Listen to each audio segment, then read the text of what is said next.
La fusió d'estils s'ha convertit en la màxima en decoració. En una època en la que els llocs es redueixen, el més important és anar dibuixant el nostre espai per convertir-lo en un ambient relaxat. Y como en un llenç, el blanc es la base primordial.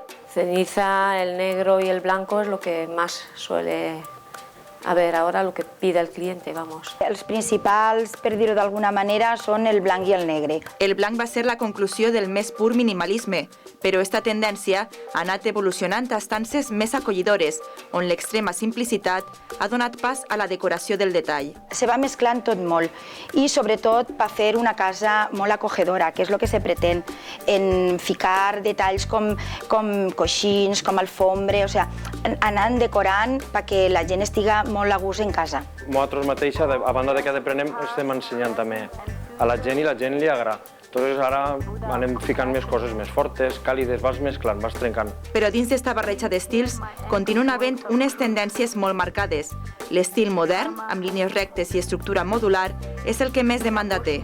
L'estil modern, com podeu veure que és este menjador que tinc darrere de mi, són línies molt rectes, colors prou vistosos. Aquí tenemos un dormitorio en línea moderna con colores en ceniza y brillo, lacado brillo. Se compone de una bañera, la cama es de 1,50 por 1,90 y el cabezal es corrido todos lo que es las mesitas. Després tenim així, per exemple, unes peces molt modernes que s'anomenen guillotines, que poden servir tant esta, per exemple, que és com a vitrina per a posar dins totes les copes, i també tenim esta, que és per a posar la tele de plasma. És en aquest estil on més pes agafen les noves tècniques de decoració, com són l'ús dels papers o pintures més estridents, una tendència que està suposant una evolució al quis. Ara, últimament, el que s'estila molt és el paper en parets. No tota l'habitació, tot el comedor, sino alguna de les parets. Se usa para cosas muy puntuales. Por ejemplo, como fondo en un salón, en una pared, pues puedes poner un rojo o color fucsia, colores así, y romper, pero con detalles. O sea, no hacer una estancia toda igual, porque claro, puede dar un flash, ¿no? El quis també es caracteritza per la barreja del clàssic amb el modern, peces antigues unides a textures i colors actuals, fusió d'estils per crear-ne un totalment nou. Sobretot peces més especials que no estan vistes, que fan impacte i que llamen i agraden. L'estil rústic també experimenta una evolució i afina les seues línies sense perdre la seva identitat.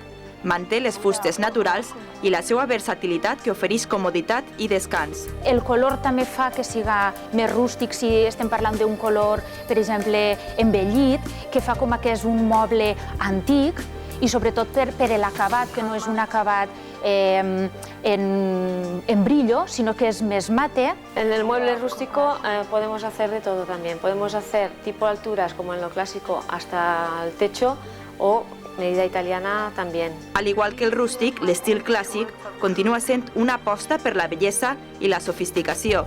Fustes de cirerer, d'alla o de roure que es combinen amb colors càlids. En xapa de cirerer, que ja té un brillo, té un acabat molt fi i sobretot el color el cirerer, que és el que més senyor fa. El estilo de este mueble es clásico, en chapas naturales y está también traducido a las líneas rectas de hoy en día. Tots estos estils es completen amb sofàs de pell o amb tapisseries que combinen zones d'estampats amb zones llises.